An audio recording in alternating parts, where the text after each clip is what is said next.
do have skills that make me a nightmare for people like you.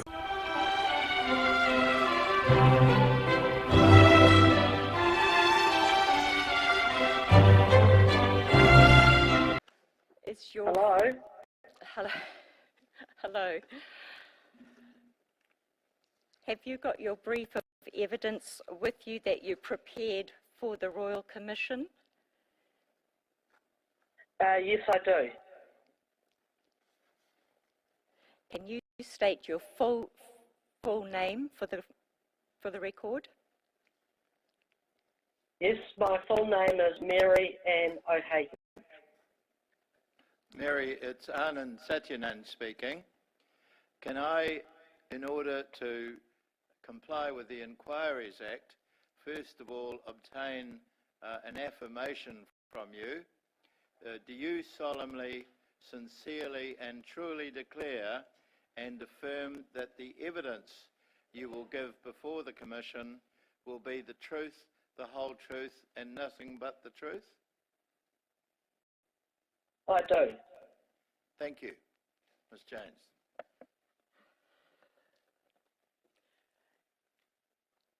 Mary, can you provide some background information to the Commission about what has led you to give expert evidence today? Yes. Well, I initially came into this area because I was a user of mental health services for a number of years in my 20s. And I was a revolving door patient inside psychiatric hospitals, and was given a very pessimistic prognosis about my future, which was totally wrong. But after I came out of that experience, I was one of the initiators of the psychiatric survivor movement in New Zealand. Then I went on to become the first chair of the World Network of Users and Survivors of Psychiatry. And through that role, I became an advisor to the WHO and the United Nations, and also had a hand in the United Nations Convention on the Rights of Persons with Disabilities. That was while I was a commissioner at the New Zealand Mental Health Commissioner. I held that role for 6.5 years. Since then, I've run a social enterprise, and I've now just taken on a role as program lead for the Like Minds Like Mine program to uphold the mana and human rights of people with mental distress. Now, I want to say in some of the publicity, it says I'm an abuse survivor.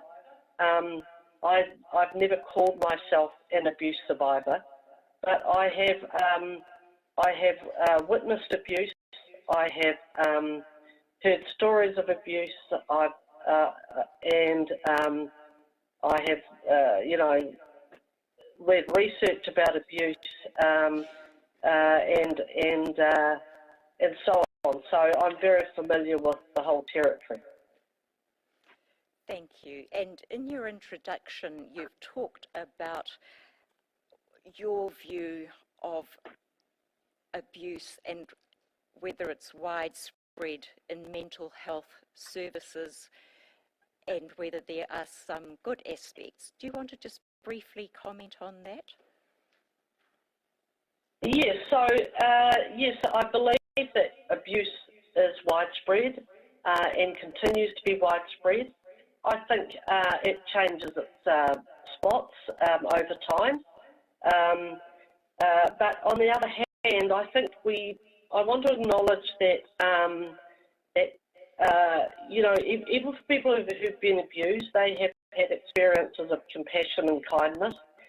And some people say they have benefited from mental health services.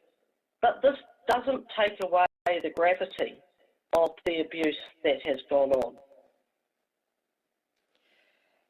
And when you talk about mental health or mental illness, what perspective do you use that term from? Well, the concept of mental illness is used it comes from Western medicine, and really it's only been around for 200 years, and it didn't exist in traditional Māori society, and I think it's really important to acknowledge that. And it was really, you know, the idea of mental illness and the whole sort of psychiatric apparatus was imported as part of the colonial infrastructure of New Zealand. And I just want to add that this psychiatric apparatus or infrastructure from the 1840s on was an institutional one, and New Zealand's psychiatric hospital numbers peaked in 1944. They stopped planning for new psychiatric hospitals in 1963, and they capped bed numbers in 1973. At the same time, there was an expansion of community-based treatment in inpatient units attached to general hospitals, and by 1999, all the large psychiatric hospitals had closed or been severely downsized. And if you were summarising, sorry, you carry on. No, you keep going. If you were summarising that move from institutionalisation to deinstitutionalisation and subsequent events, you've talked about inquiries and law changes. Can you just expand on that slightly? So as the hospitals began to close in the early 90s, the money did not always follow into new services. In fact, the health services took them to do other things, took the money. And a crisis led to the Mason Review into mental health services in 1995-96. And as a result of this review and the establishment of the Mental Health Commission, the government increased funding for community mental health support services over the next decade. And New Zealand is a little bit ahead of many other countries in that about 25% of our services are community-based support services, and 75% of the funding goes into the traditional, you know, psychiatry, hospital, clinical services. And in anticipation, there was also a law change because in anticipation of the closure of the long-stay hospitals, New Zealand passed the current Mental Health Compulsory Assessment and Treatment Act in 1992. Now, this introduced compulsory community treatment, and I believe this has been a kind of a new area for abuse, but it also tightened the criteria for committal and developed legal procedures for people to appeal to be released from the Act, which have proven to be pretty ineffective.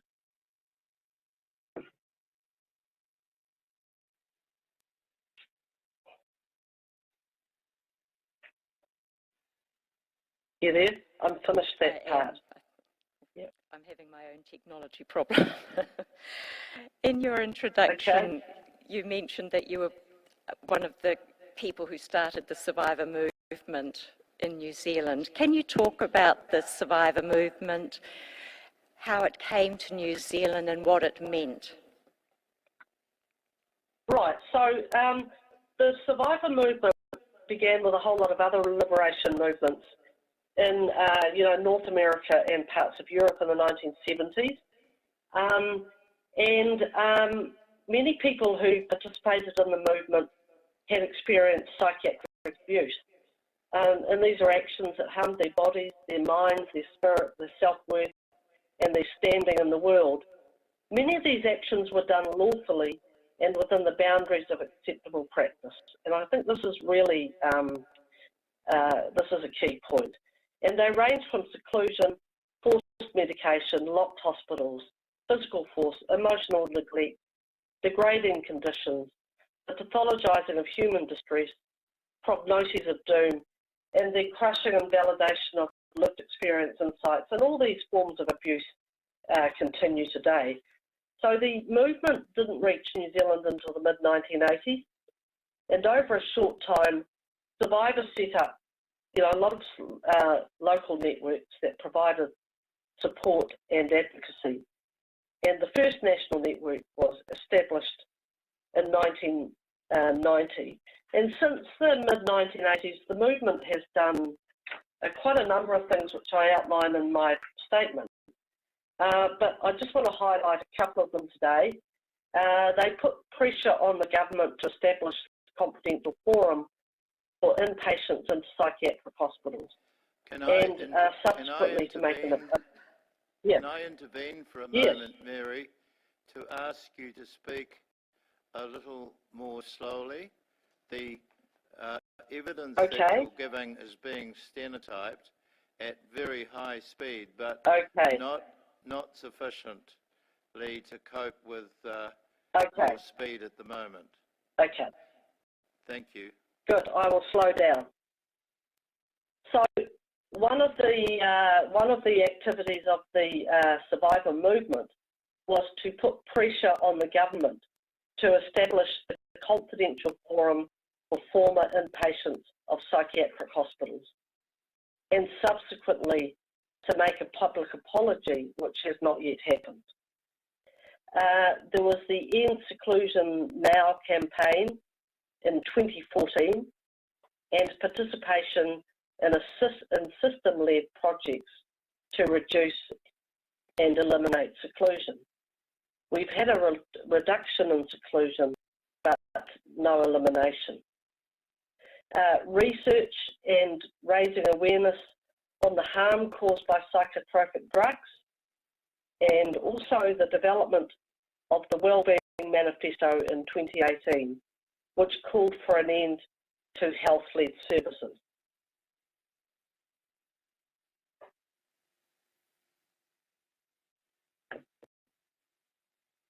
You know that the Royal Commission Terms of Reference has a definition of abuse, but in your paper you use a different definition. Can you outline why that is and what your definition that you use in the paper is? So it's not really a different definition. It includes all those elements, but it also includes the abuse by the the Royal Commission definition conceptualises abuse by the type of impact it has on the person, but it doesn't really capture the many different contexts or forms of abuse that are part of coercive and institutional services.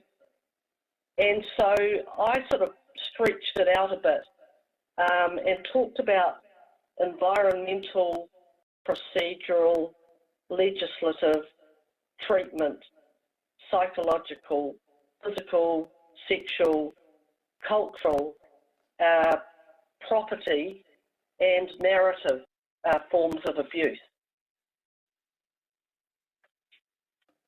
And before we turn to look at each... Oh, carry on. No, you carry on.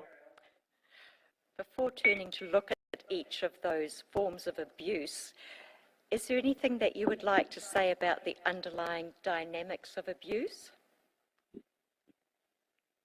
Yes, so there is a question about why has abuse in mental health services been allowed to happen so often and for so long? And why does the community accept abuse for one group of people and not for others? I think there's a profoundly simple answer to this question, and that is that extreme states of mental distress have zero status as a human experience, and this taints most human responses to it. The response might be fear, hostility, the desire to control, incomprehension, paternalism, or pity. And they might be well-intentioned or not well-intentioned, but they all trace back to the ancient taproot of stigma. Stigma strips people of their human status and sets the stage for discrimination, human rights abuses, and social exclusion. Throughout history and across cultures, the ways and means of expressing stigma have varied. Over the last 200 years in the West, the official expressions have been four things: institutionalisation, compulsory intervention, the dominance of medicine, and for Māori, the process of colonisation. And I want to go into a little bit more detail about the process of colonisation. As I said before, the mental health system has been part of a colonising infrastructure which has imposed additional harm on Māori. Prior to the 1960s, few Māori were admitted to mental health services. However, between 1959 and 1987, the number increased significantly. Throughout the 1990s and into the 2000s,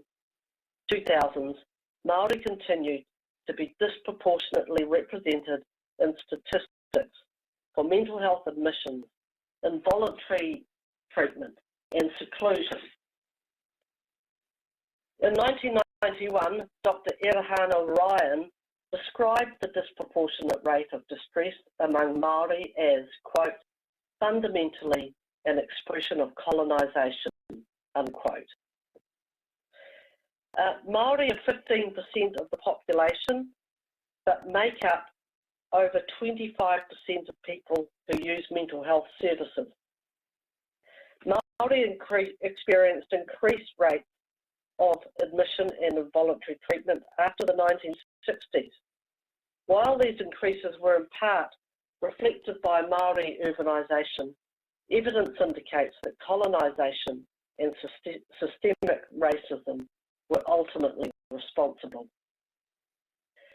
And of course, there are other groups that have been somewhat overrepresented or have been more prone to abuse than some others. And women and girls, their admissions appear to have reflected prevailing norms about women's gender roles, and some were sent following experience inside the social welfare system, and many young women were admitted to psychiatric hospitals for postpartum depression that often stayed for many years. And there are dynamics in play for infants and young children who were sent to psychiatric hospitals, sometimes in response to their families, men and boys who were often sent in response to antisocial behaviour, and disabled people and people with physical health conditions subjected to forced treatment, and people with gender identity and sexual orientation that did not meet the norm. Also quite frequently led to diagnoses and forced treatment. Thank you. And moving then on to the various abuse categories you outlined earlier, what do you define as environmental abuse? That includes institutionalisation, locked wards, solitary confinement, and separation from family and whānau. And the Confidential Forum reported that the physical environments of psychiatric hospitals were bleak and depressing. For instance, a former staff member from Tokanui Hospital described how people were housed in large mixed-age gendered dormitories. Hospital buildings were sterile, barren, bleak, lifeless, institutional, and often neglected by health authorities. Families too spoke of forbidding buildings, dirty, noisy, smelly environments, smoke-filled rooms, lack of privacy, and of patients not wearing their own clothes. I worked as a coordinator of psychiatric survivors support and advocacy services in Carrington Hospital in 1998. and I observed most of the wards at Carrington were shaped like a big T, with a long corridor running down towards the dormitory.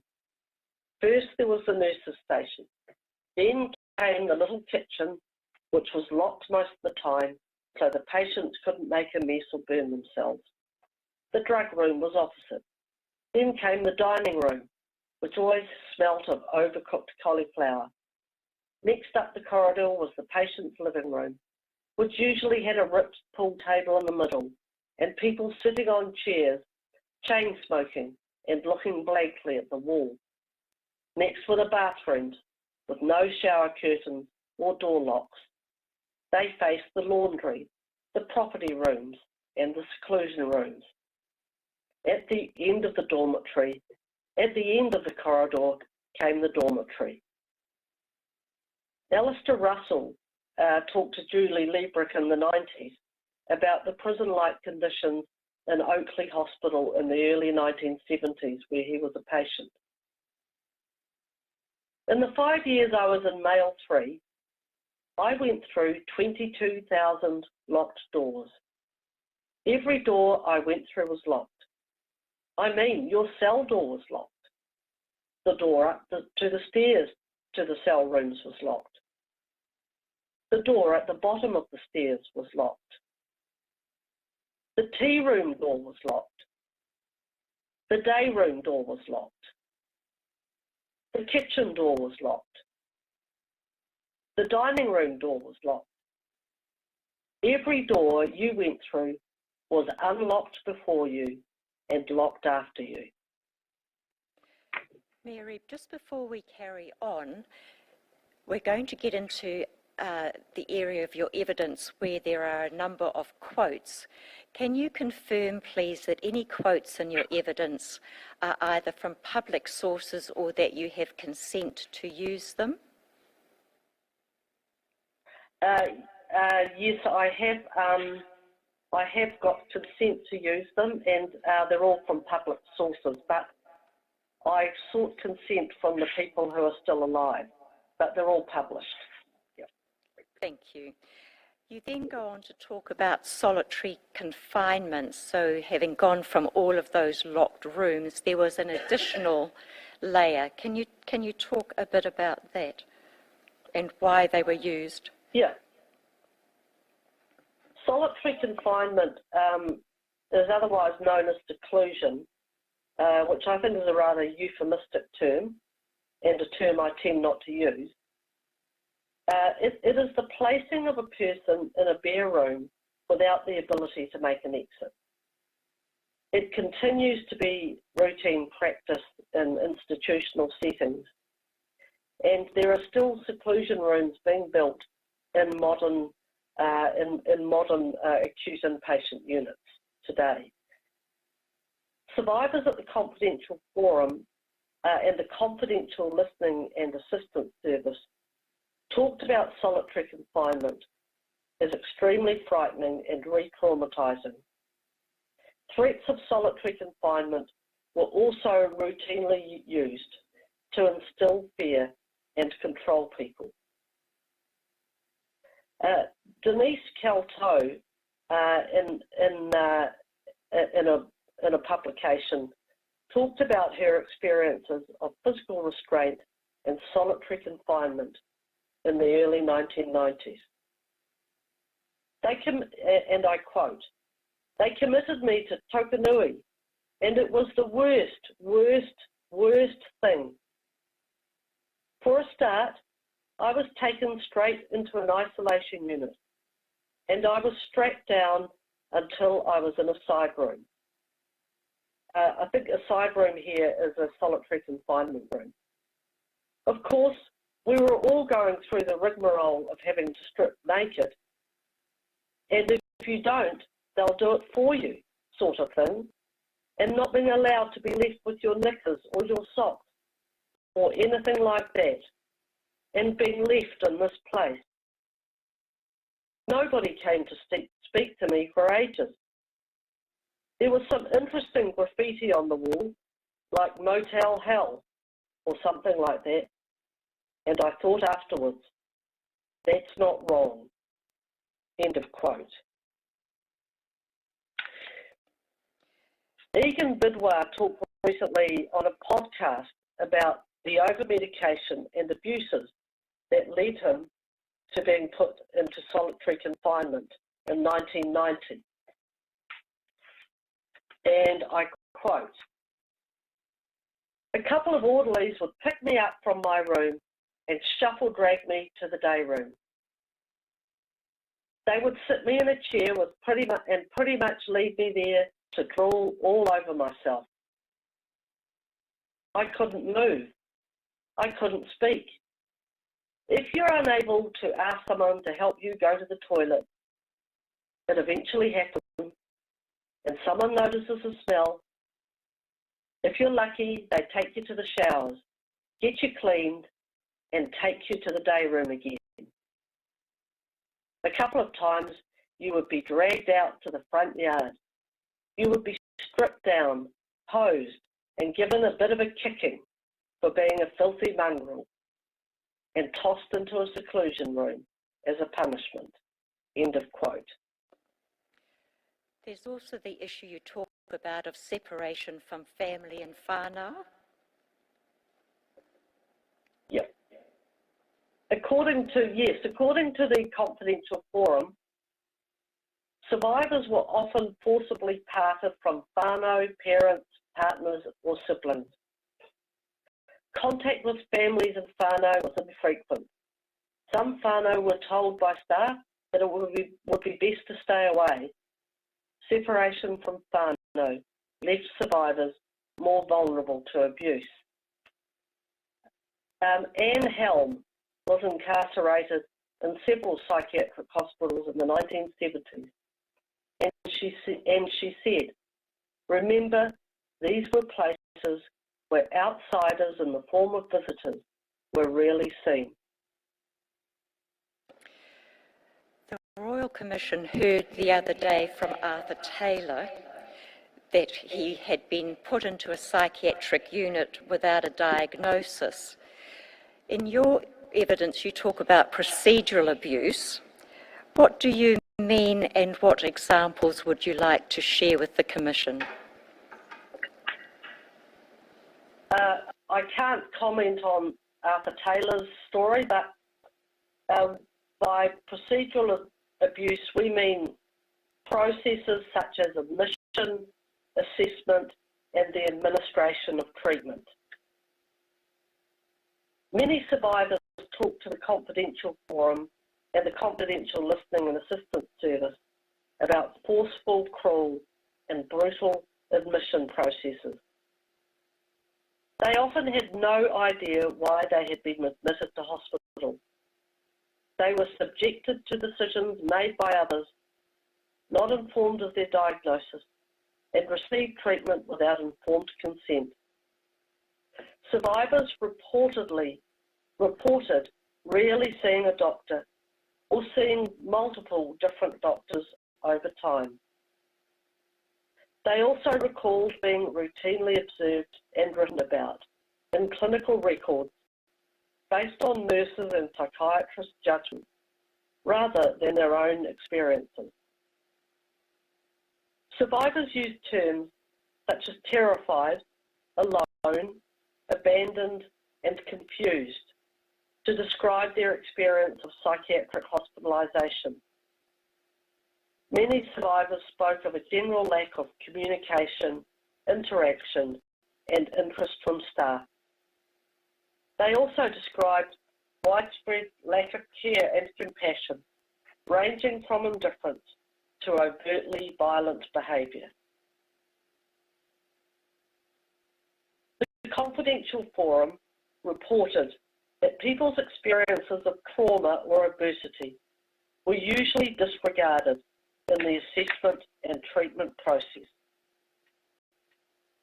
Survivors often said they were not listened to and their experiences were disbelieved. Sometimes staff did not know important details about survivors, for instance, that they had children. Institutional procedures were especially harmful for Māori, who have talked about having Indigenous knowledge, values and experiences pathologised and medicated, resulting in a loss of Māori identity. Just a note for the commissioners, the paper has a large number of quotes. We won't be going through each of the quotes, but they are there and we would absolutely invite anyone to read those. Mary, on that basis, can we turn to legislative abuse, please? Yes, so legislative abuse includes the use of legal coercion. I say particularly beyond the scope of the law, but I believe that the law itself is abusive. And so survivors talked extensively about being forcibly placed in psychiatric hospitals. While many were subject to mental health legislation, others were subjected to coercive practices despite their voluntary status. Forced detention and treatment were often experienced as torture, traumatising, inhuman, degrading and cruel. Survivors on admission were often stripped, bathed without privacy and had their clothes taken away and forced into solitary confinement. Māori with lived experience, who were more likely to be sectioned than non-Māori, have also talked about the violations they experienced under the Mental Health Act, and I quote, "I've been degraded by people in positions of authority who are funded by the tax-paying government to serve and protect us, not abuse and mistreat those in the community who are treated worse than dogs under the mask of New Zealand's Mental Health Act. I felt ashamed and fearful. My mental state of mind further deteriorated due to their response. I felt traumatised, and I felt that my basic human rights as a woman had been blatantly violated."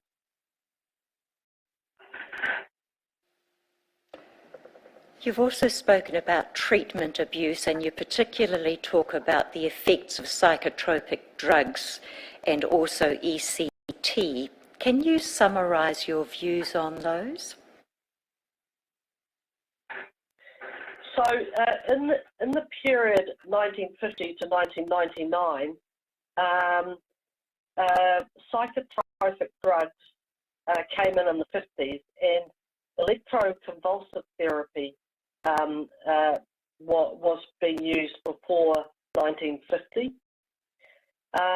There were other treatments, but these were the mainstay. Some very drastic, terrible treatments in the early part of the period were insulin shock therapy and lobotomies. I will be talking a little bit more about deep sleep therapy, which went into the 70s. The first generation antipsychotics used from the 1950s to the 2000s caused a disfiguring condition called tardive dyskinesia, and this is permanent involuntary movements that included grimacing, sticking out of the tongue and smacking of the lips. And of course, the hospitals prescribed formaldehyde until the 1970s, and there's a graphic description of how horrible this was for the people who were administered it in the Gallen report. Survivors who spoke at the Confidential Forum and the Listening and Assistance Service described the use of these drugs in high doses and the use of polypharmacy. They really gave informed consent. Medications were sometimes given to sedate and control rather than to produce therapeutic benefit. Some survivors reported the administration of formaldehyde. Many survivors, as well as their family members, reported that their mental health deteriorated significantly as a result of treatment. And I want to add that the second generation antipsychotics that have been around since 2000 also have a very poor effect on people's physical health, and they are known to be life-shortening.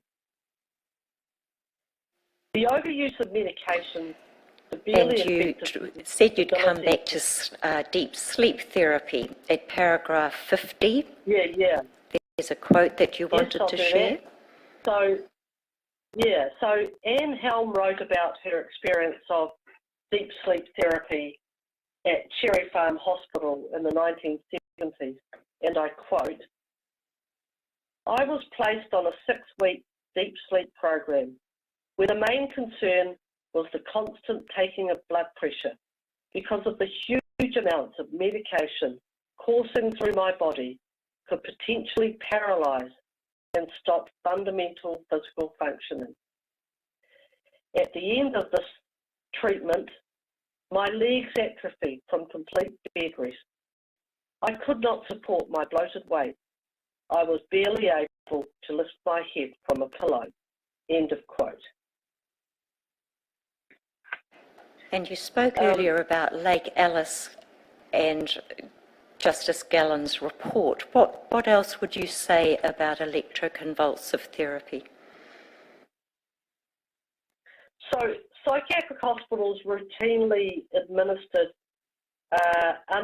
unmodified ECT until the mid-50s, when modified ECT using anaesthetics and muscle relaxants became recommended practice. However, Sir Rodney Gallen's report on Lake Alice Psychiatric Hospital gives clear evidence that the use of unmodified ECT went through to the 1970s at least. It also documents the use of ECT as a punishment, administered on children and young people's legs and genitals. It described these ECT practices as a regime of terror, and they were reported to the United Nations Committee on the Convention Against Torture. And then in paragraph 54, there was a quote about the length of ECT treatments administered. Yeah. So Egan Bidwar talked about his experience of ECT as torture, and I quote, "I received, this was in 1990, I received 27 courses of ECT, 27 times being carried off, strapped down to a table, and having the national grid pumped through my skull. I distinctly remember being strapped down and had one of the orderlies lean over me and abuse me and tell me unless I play the game, they will keep doing this. They basically fried me until my head was smashing against the table. That wasn't treatment for me, it was torture," unquote. And another form of abuse you speak of is psychological abuse. How do you define that, and what would you like to say? Psychological abuse includes bullying, threats, cruelty, and put-downs. The Confidential Forum and the Listening and Assistance Service reported that survivors talked about many kinds of psychological abuses by staff. This included demeaning jokes, emotional abuse, and cruelty. And then we go on to physical abuse. Okay. Physical abuse includes hitting and physically forcing people. According to the Confidential Forum, survivors recalled many kinds of physical abuses by staff, such as being punched, thrown on the floor, pushed up against a wall, or being given unmodified ECT. The institutional milieu was punctuated with screaming and yelling, physical violence, and manhandling people into ECT or solitary confinement. In the 1980s, I interviewed Gerald about his time in Oakley Hospital, and I quote, "Oh sure, I've been beaten up by staff. At the secure hospital, there was a rule you had to strip naked in the corridor, leave your clothes out, go into your room totally naked, and get your pajamas on and go to bed. I found that really hard to do because of my physical disability. So I took my clothes off in my room. I had 3 buttons undone on my shirt, and they literally ripped my clothes right off me, pants and all, testicles squashed. It was standard practice," unquote. From paragraph 62, you talk about sexual abuse and where that abuse came from. Describe further. So sexual abuse includes non-consensual sexual contact or harassment. The Confidential Forum, the Listening Assistance Service, both reported that survivors talked about sexual abuse by staff, including rape. Survivors also reported sexual and physical abuse by other residents within the context of high levels of distress and unsafe, mixed-aged and mixed-gender facilities. Debbie Peterson wrote about her experience of... Yep. Carry on. Are you there? She wrote about her experiences of sexual abuse. Can you hear me? In hospital in the 1990s. Yes. And I quote her, "During one hospital admission when I was 26, I was sexually abused by a male nurse. I reported it, and eventually the police were called. I was taken to the police station, gave my statement, and returned to the ward. Naively, I thought I'd be okay there.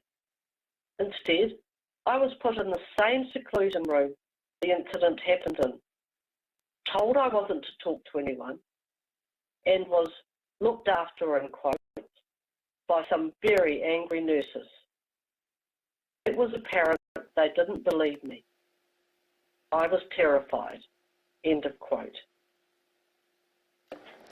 You've spoken about Maori experience and you talk about cultural abuse and a Waitangi tribunal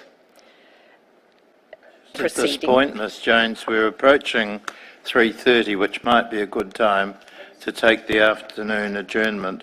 Would this be a suitable time? Certainly would, sir. Hello. Thank you. I think there's an expectation that we will finish at 5. Thank you, sir. Welcome back.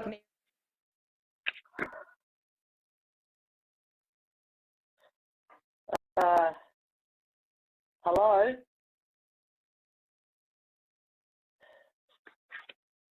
Explain what you meant by that in the Waitangi tribunal proceedings. Right. Cultural abuse includes colonisation, racism, and the denial of access to cultural worldviews and support. The Y2575 report on Māori health and equity states that colonisation in the form of assimilationist policies and practices and institutional racism have marginalised Māori knowledge systems, ways of knowing and values.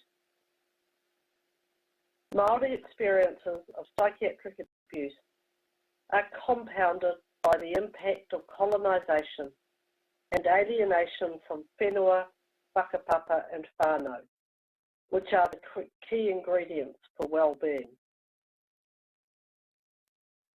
The Confidential Forum reported that Māori survivors experienced a violation of their cultural values, beliefs and experiences within the mental health system. Their experiences were routinely pathologised, and this caused significant harm. And it wasn't just Maori who were impacted by this, is it? No, I want to quote a young Pacifican woman who talked about racism in hospital in the 1990s. And I quote, "When I was in hospital, I found all the Pākehā nurses used to treat their race better. We were looked at like underdogs, like they always got their dinner served first. They got special privileges. Us islanders didn't. We were just chucked in there, had breakfast, lunch and tea, and that's about all." End of quote. And another aspect of abuse is property abuse, and you talk about something called an interest scandal. Can you outline what the abuse is and what happened with that scandal? Yeah, so by property abuse we mean, withholding or stealing money or goods. The hospital, so the hospital admission process usually involved, where's the interest scandal? What paragraph are you? Oh, here we go. So I'll just start by saying that the process involved the removal of clothing and personal property. People didn't have free access to their money. Many smoked cigarettes and staff controlled access to them as part of a reward and punishment regime. In the 1970s and 80s, in what became known as the interest scandal, the hospitals kept the interest money from individuals' welfare benefit payments that were paid into hospital trust accounts. The practice was stopped in 1987 when the Department of Health was advised that withholding interest money from welfare benefit claimants was probably illegal. And when you talk about narrative abuse, what does that mean to you, and have you had personal experience of that?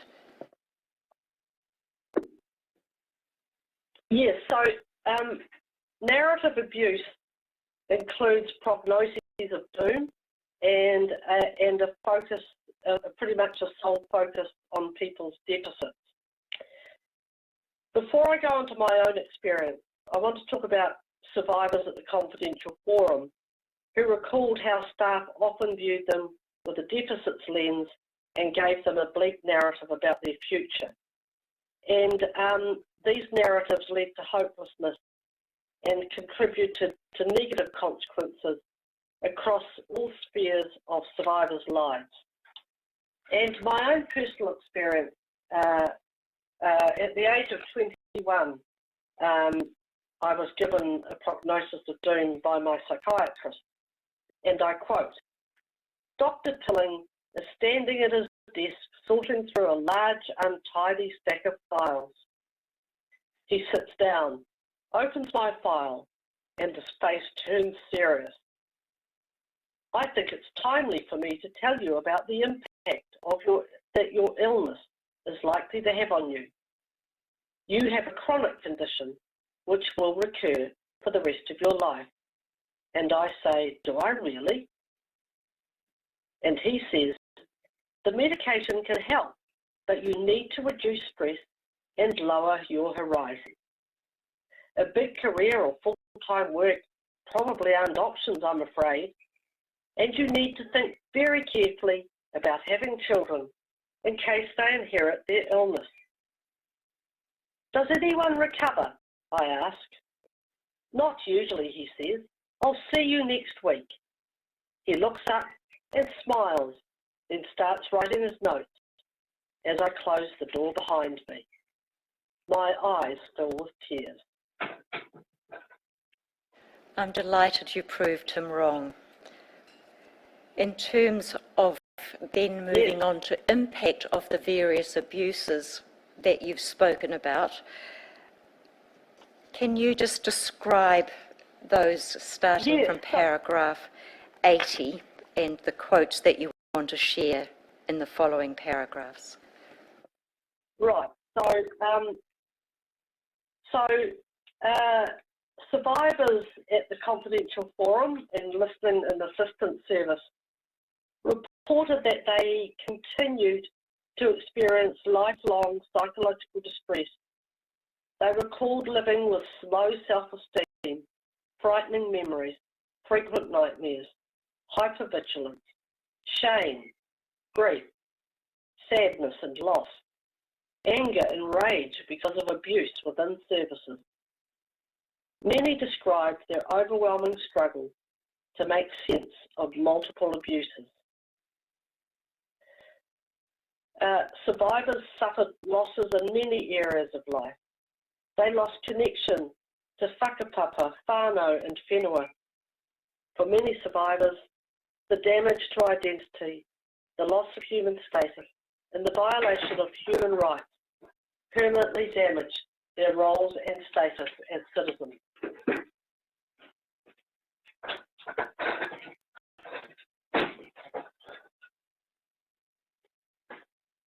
And you interviewed a number of survivors in the 1980s and reached some conclusions. What were they?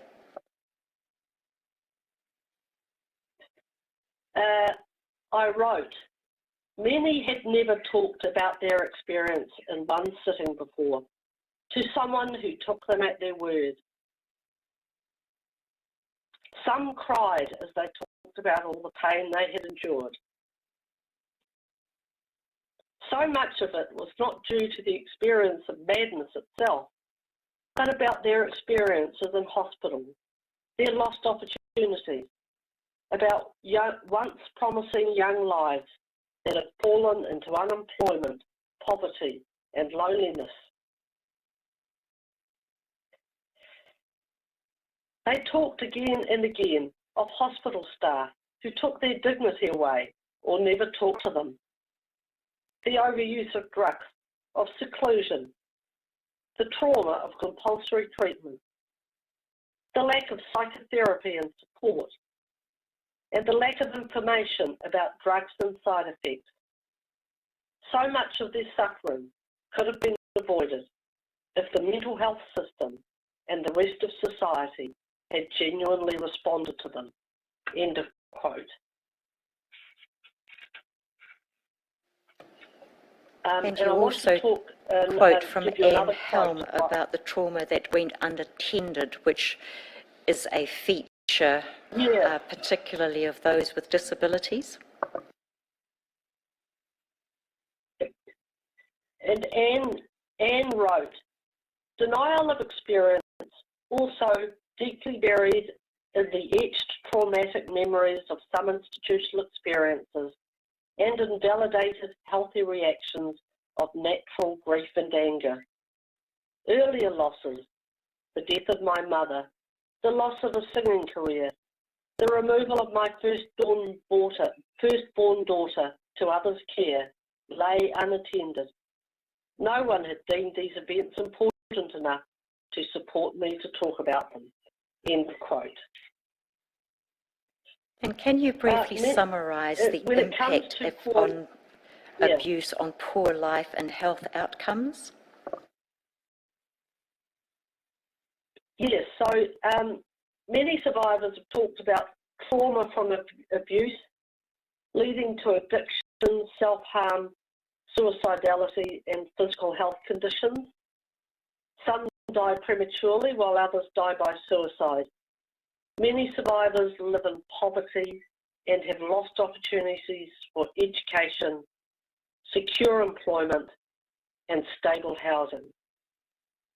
Many relied on income support or ACC and had to deal with the work and income or ACC staff whose processes often mirrored the abuse in the mental health system, of being monitored, misjudged and incorrectly written about after sharing intimate details of their lives.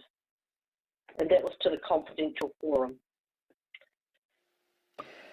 We've spoken about broken whānau and community connections and the impact on Māori, but is there anything further that you would like to say about those before we move on to another topic?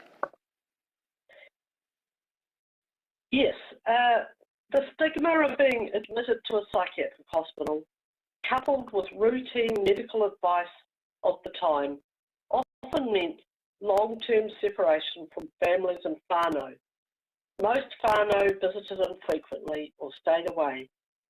For some survivors, disconnection from families and whānau resulted in a lifelong sense of abandonment and feeling of not belonging. Sometimes ashamed families and whānau avoided contact with survivors or constructed narratives about survivors that were themselves abusive. Many survivors described their struggle in trusting others, developing and maintaining relationships, and sustaining a sense of connection. And this was again through the confidential forum. And you've got a quote at paragraph 92 where a kaimahi Māori told the mental health and addiction inquiry something that may resonate for many. Can you share that with the Commission, please? Yes, this was from this kaimahi Māori said, whānau are fearful of our ministry, fearful of mental health, fearful of oranga tamariki taking our children, fearful of police who take away their dads. Whānau are on the back foot before anything that happened, just because they are Māori. And I have another quote here from a whānau of a person with lived experience who talked about the corrosive impact of colonisation and alien systems on Māori. These alien systems denied, and still do, the harm that had been wrought in the collective body, mind and heart of Māoridom, while at the same time demonising Māori people and culture for the outcomes of these harms. Alongside widespread economic, physical and spiritual deprivation from the erasure of conditions necessary for life, and also our spiritual and well-being institutions and practitioners. Systemic denigration of Māori began to carve into my grandfather and grandmother's hearts and minds the notion of their inherent inferiority and fated impairment. They began to despise themselves and all things Māori as they internalised and acted out colonial-induced systemic self-hate. The echoes of this hate infestation continue to resound through our personal and collective hearts and minds. End of quote.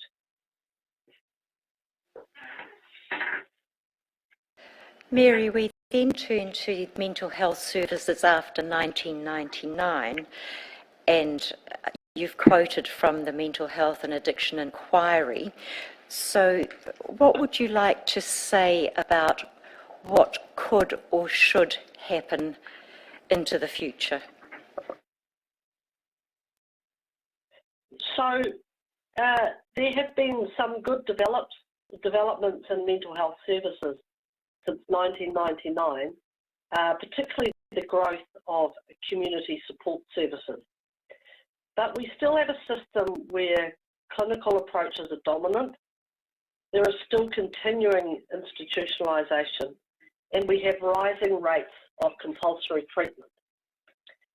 And I want to focus a bit on compulsory treatment.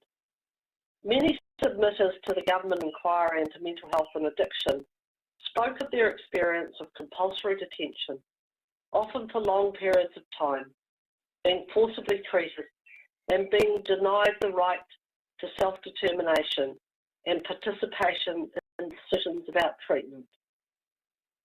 They also described the trauma associated with compulsion, the adverse impact of forced medication, and the harm caused by solitary confinement.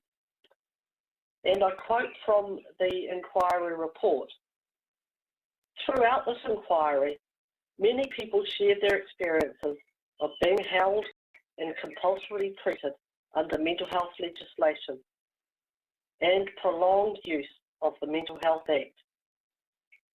Many submitters across the country emphasised the need for New Zealand legislation and the practices enabled under it to comply with international and human rights instruments." Shine some light into the doom. Have there been any changes that have any impact to stop abuse since 1999?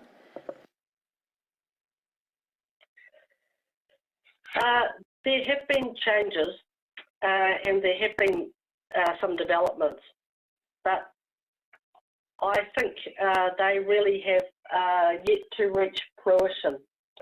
So, and that's both at the international and national level.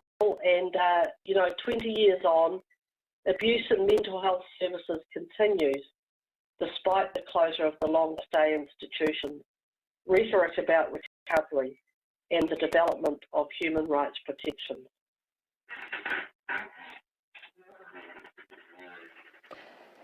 And One there of have the been changes, the United Nations Convention on the Rights of Persons with Disabilities and the Rights of Indigenous Peoples.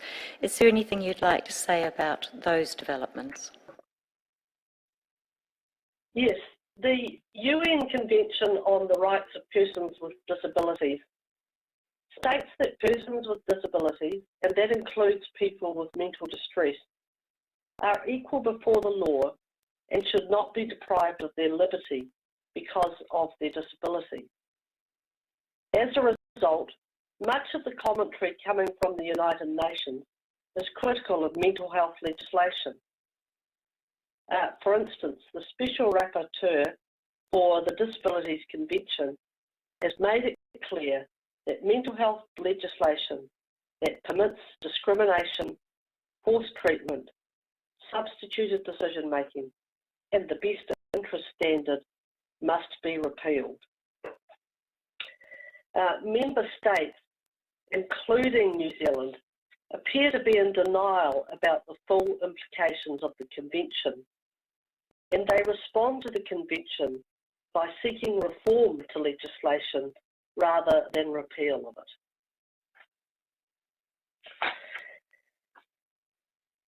And we know one of the recommendations from the Mental Health and Addiction Inquiry was replace and repeal the Mental Health Compulsory and Assessment Treatment Act. Do you have any sense about whether that will resolve the concerns that you've expressed in your evidence completely? No, I don't have a lot of confidence that replacing the Act as is the plan is going to resolve the issues in a thorough way. And there is good evidence, both formal evidence and anecdotal evidence from Victoria and Australia, that changing the Act does not make any difference to what actually happens. And that's because the people who administer the Act, they may be chastised for not using it enough. They're never chastised for using it too much. And in terms of the rights of Indigenous peoples, how would you characterise the involvement of the Treaty of Waitangi in mental health service design and delivery? Well, the UN Declaration on the Rights of Indigenous Peoples specifically recognises the right to enforcement of treaties, and that includes the Treaty of Waitangi. And I'm going to be talking a bit more later on about the implications of this for Māori service development going forward.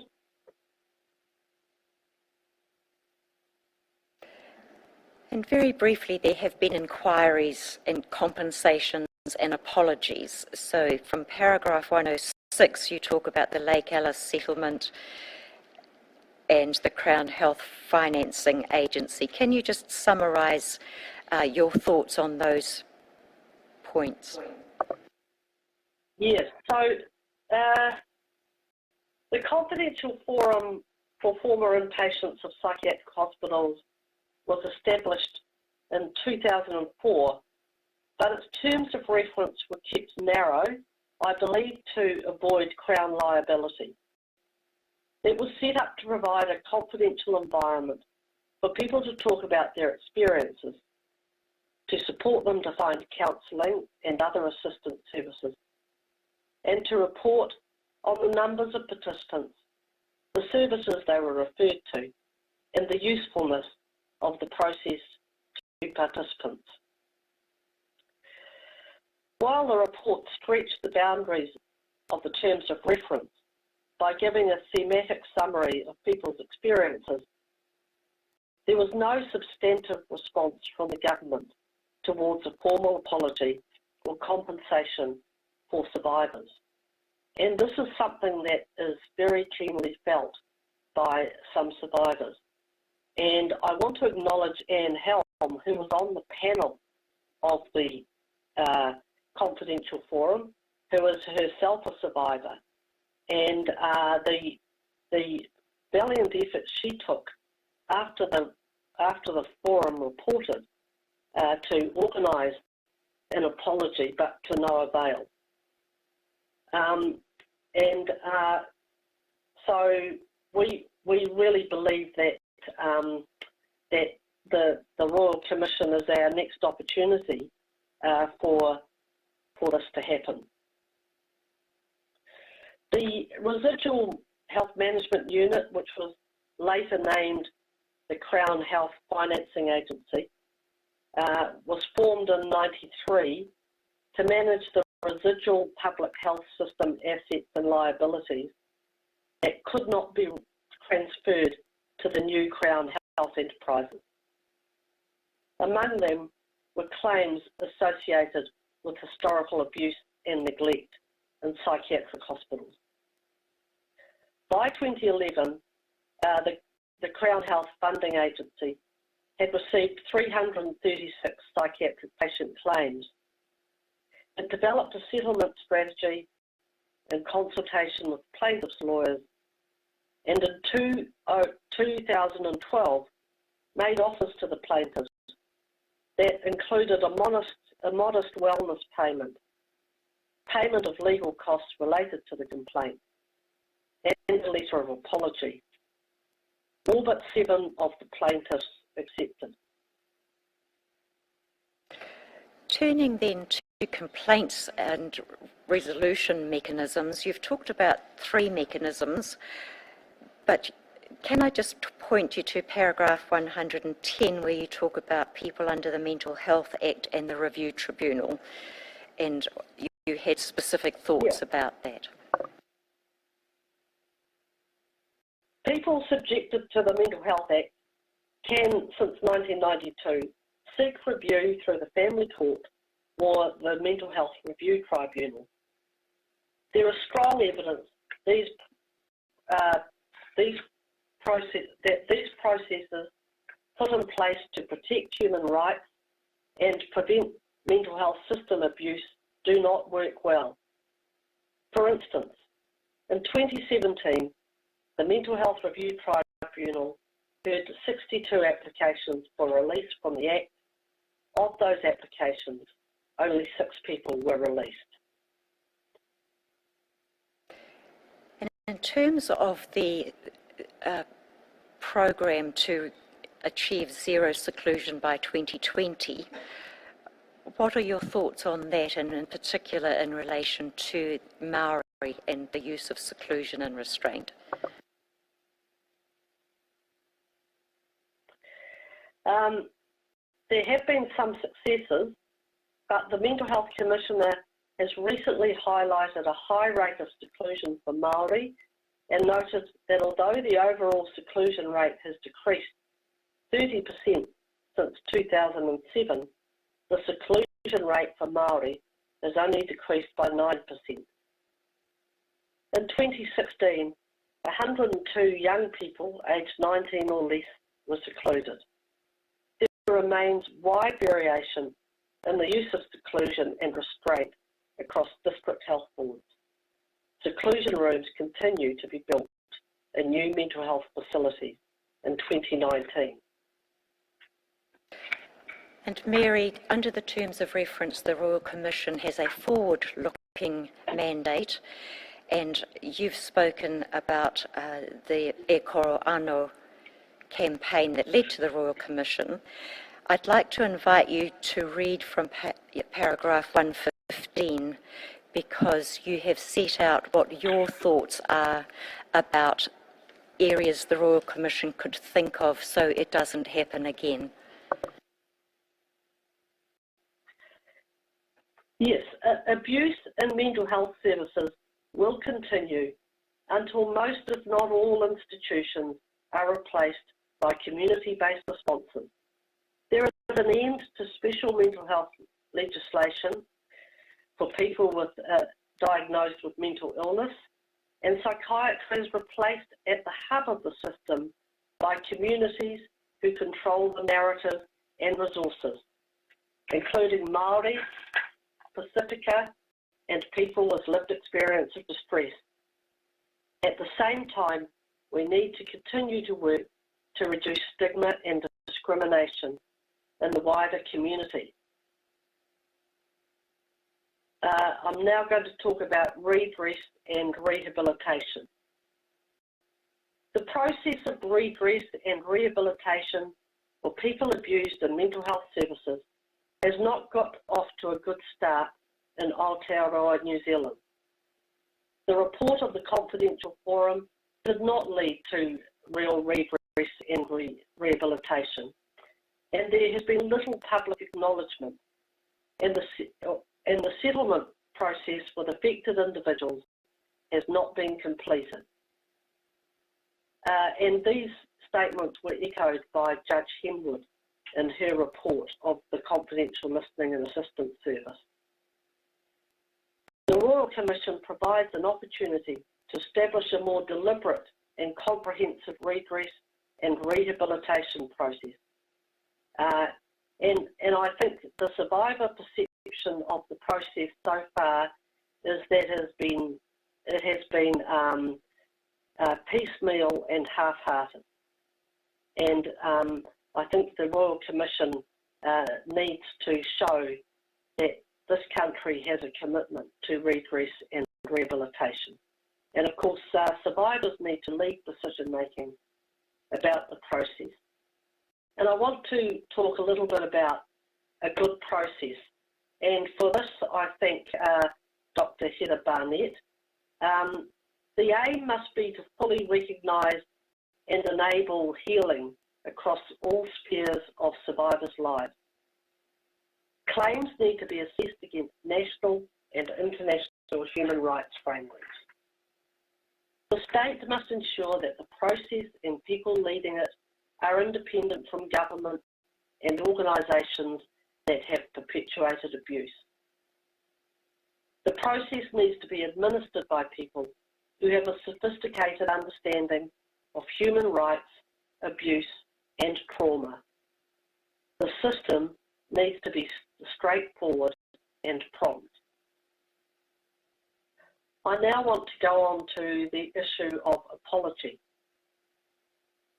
Survivors of psychiatric abuse have called for 2 public apologies, one from the state and one from the Royal College of New Zealand, Royal Australian and New Zealand College of Psychiatrists.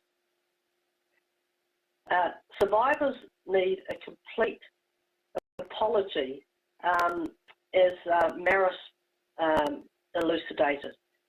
This includes an acknowledgement of the wrong committed, including the harm it caused, an acceptance of responsibility for having committed the wrong, an expression of regret or remorse, both for the harm and for having committed the wrong, a commitment, explicit or implicit, to reparation, a commitment to non-repetition of the wrong. We haven't achieved this in New Zealand, and Dees felt in her paper quoted in the statement said that the government apology on the Lake Alice abuses did not reach the threshold in Maris's definition. The process leading to apology, especially for survivors of abuse and mental health services, needs to affirm the reality of their experiences, which have often been routinely denied. The apology also needs to acknowledge survivors who have died and to extend the apology to their families and whānau. Survivors have called for belated public acknowledgement of the report of the Confidential Forum published in 2007. They are seeking acknowledgement of the report at the start of the Royal Commission of Inquiry's report and identification of how the voices of people who participated in the Confidential Forum have been included in the Royal Commission's processes and recommendations. They also want the report to be widely disseminated throughout New Zealand. I want to talk about monetary redress. Monetary redress needs to involve consideration of 5 key factors. Is it in the survivor's interest? Are realistic costs given by the state? Is the process transparent? Does it include ongoing support for survivors? And is justice being served to survivors? And I would, if you haven't already, I would ask you to read Winter 2018, cited in this report. Winter compares the processes for people who are state wards in New Zealand and Ireland, and New Zealand does not come out very well on that comparison. He said the costs awarded by the state were very low in New Zealand compared to Ireland, probably about 1/5. And I think also there may be inconsistency between the Lake Alice payouts and the payouts that have been subsequently given, for instance, through the Crown Health Funding Authority. And I think that probably needs further examination. Has there been consistency to date? But certainly to ensure that we have a realistic and generous payout and not a little wellness payment. Winter said that the transparency of processes is very low in New Zealand, and he was saying that the process was widely advertised in Ireland, but in New Zealand, very few people know about the processes going on in health, the monetary redress in health, social development and education. And they don't advertise them because they feel flooded, but that does not justify not letting people know that these processes are available. Mary, So I'm conscious of the time. We're at 4:30 and we need to finish by 5, and there will be some other questions for you. Could I ask you to quickly summarise funding for healing and your thoughts on the clean slate policy and other remedies, please? Thank you. Yeah. So funding for healing needs to be part of a broader package, should be available for as long as the individual needs it, and that The nature of the approaches needs to be broadly defined. This may include access to kaupapa Māori supports, reconnection to whānau, hapu and iwi, alcohol and drug counselling, sexual abuse counselling, peer support services, and so on. I would also like to talk about the clean slate policy that survivors have spoken about the link between abuse and mental health services and entering the criminal justice system, the legacy of a life in institutions, mental health and penal is one of stigma and discrimination. A qualified clean slate policy would be a powerful mechanism to assist survivors' healing and opportunities for the future. And there are some examples of clean slate systems around the world. There are some other remedies which I think are interesting because they're a bit more lateral than the traditional remedies. I have cited some examples in my paper. A national memorial to publicly acknowledge people who were abused in state care. A national approach to remembering the people who died in psychiatric hospitals and were buried in unmarked graves. Compulsory education about state abuse as part of the national school curriculum in primary and secondary levels. Guaranteed access to university or tertiary education, placement in a program of choice, or payment of fees, costs and living expenses for this purpose.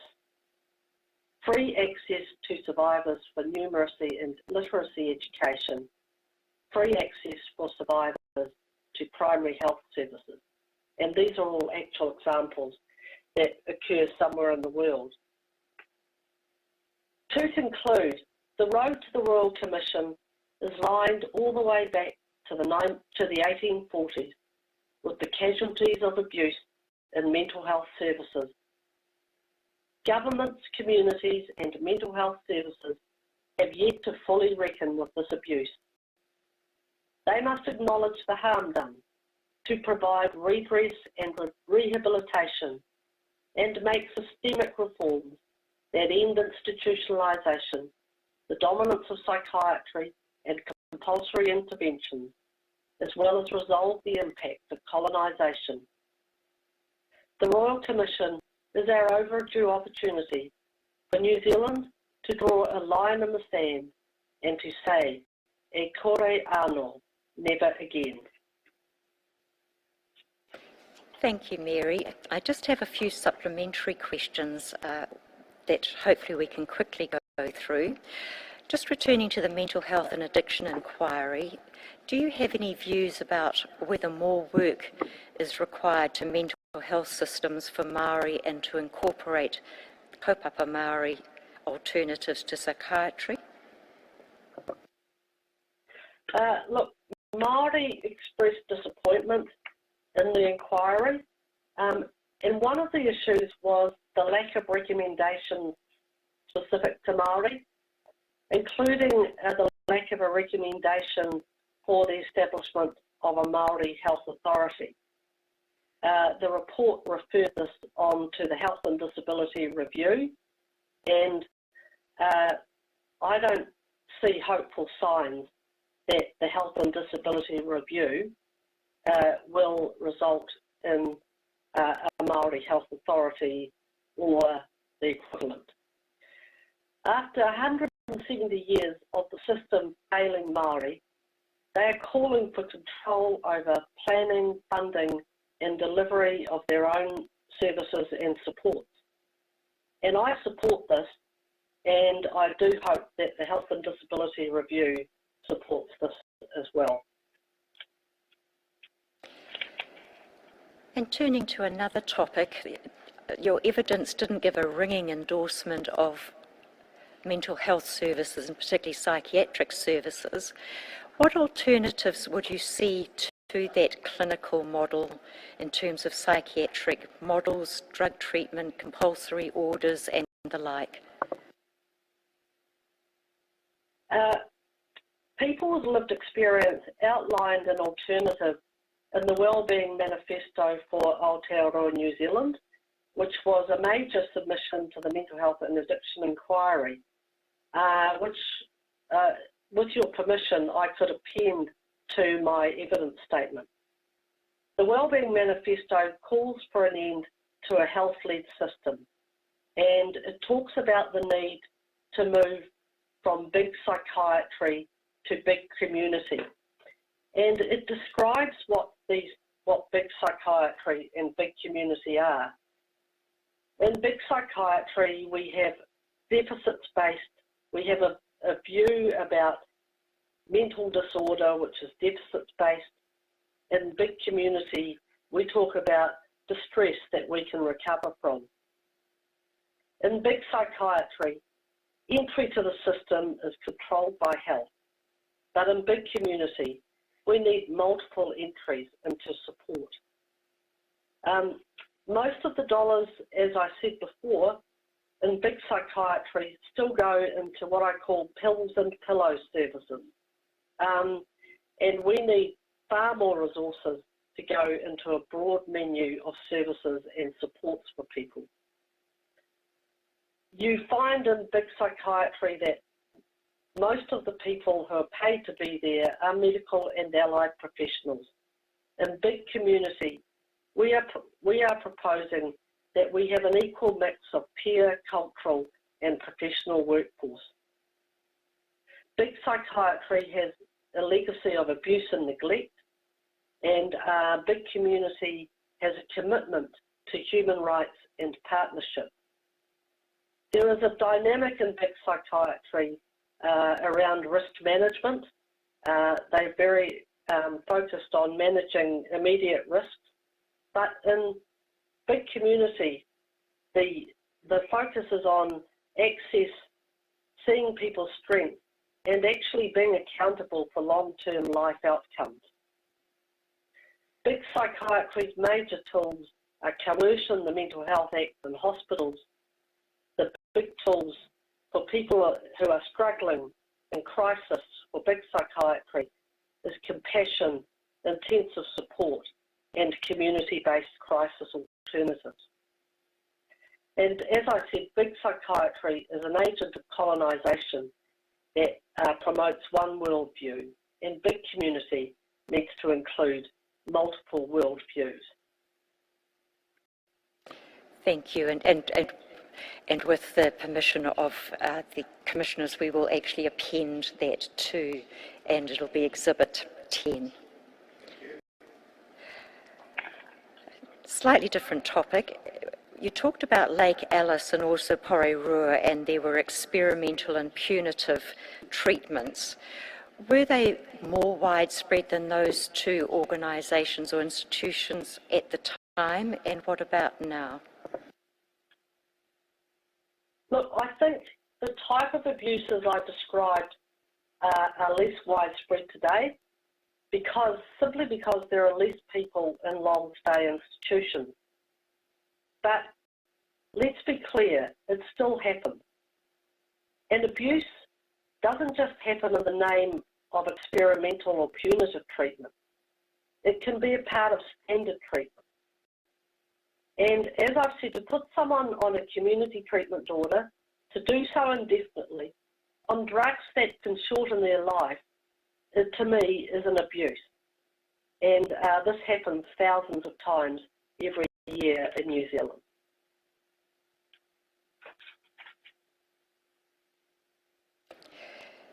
And from your perspective, what are the general attitudes that allow or sustain abuse to continue, and particularly with reference to the concepts of mentalism and ableism and discriminations of disabilities?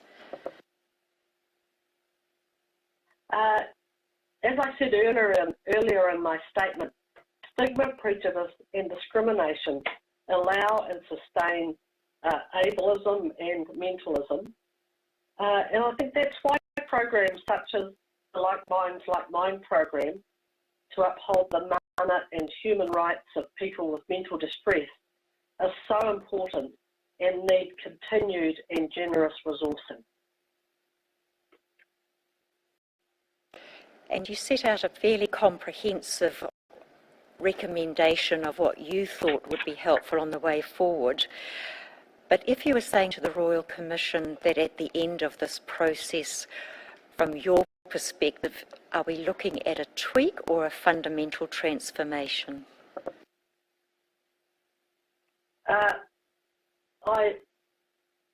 I think a tweak will end in the same disaster. We need a fundamental transformation. And I gave you a hint of what that might look like in my answer to question 3 and in the Wellbeing Manifesto. But the first thing, in order to achieve a fundamental transformation, our laws need to comply with the United Nations Convention on the Rights of Persons with Disabilities, which can only mean the end of the Mental Health Act and a move to supported decision making. There is no other interpretation from 95% of the commentary that is coming out of the United Nations. The other thing is we keep building more hospital beds. Every time I hear an announcement of a new ward or a facility, I want to weep.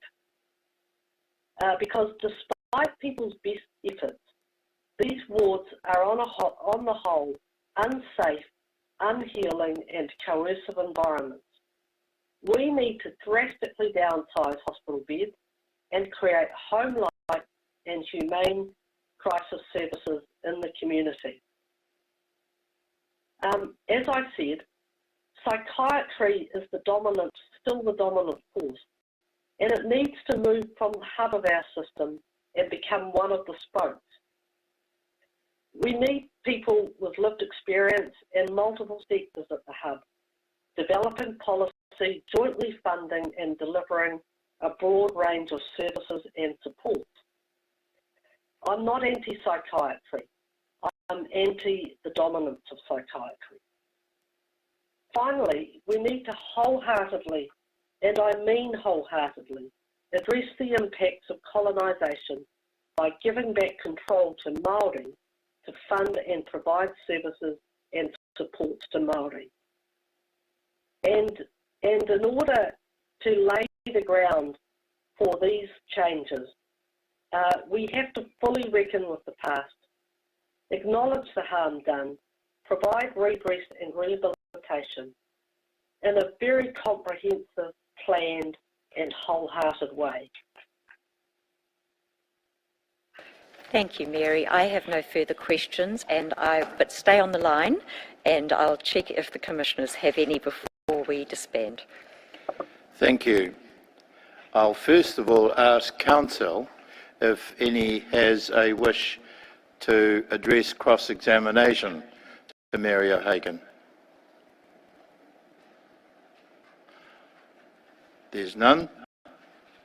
Can I then ask my colleagues if there are any questions?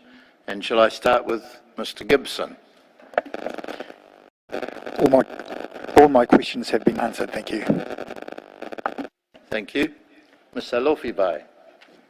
Nothing further from me, thank you. Thank you. Judge Shaw. Mary, thank you very much for your evidence. I've just a short question on your paragraph 108 of your brief of evidence, in which you refer to the fact that the CHFA developed a settlement strategy and because it had received 336 psychiatric patient claims. Are you with me there? Yes. Yes, I am. Thank you. Oh, thank you. Thank you. I have two questions about that. Do you have any idea what the period over which those claims were received was?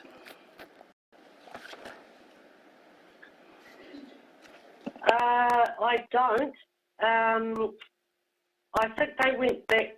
You mean the period of the abuse or the period the claims were made? The period the claims were made. I don't know, but I'm sure that information could be sought from Graham Bell, who's the former CEO of CHFA, or someone who is currently working in this area in health. A motive for asking the question.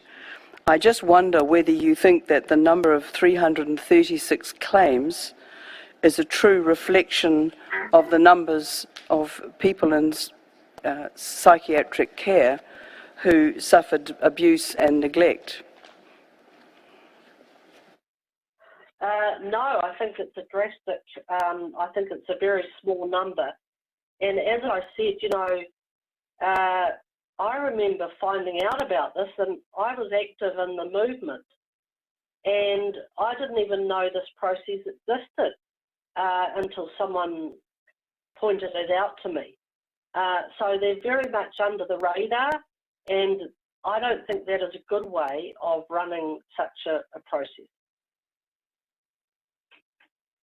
No other questions. Doctor. Tēnā koe, Dr. O'Hagan.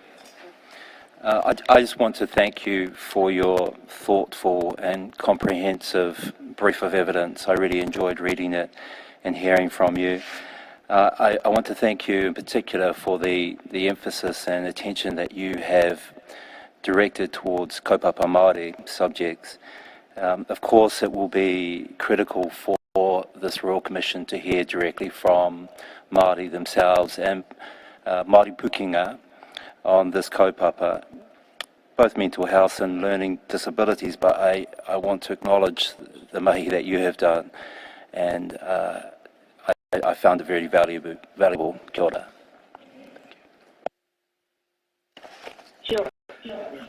Mary O'Hagan, I have the final word, which is to thank you sincerely on behalf of the Royal Commission for your evidence and the way in which you've been able to give it, notwithstanding the technological difficulties that we have encountered this afternoon. Thank you very much. Thank you.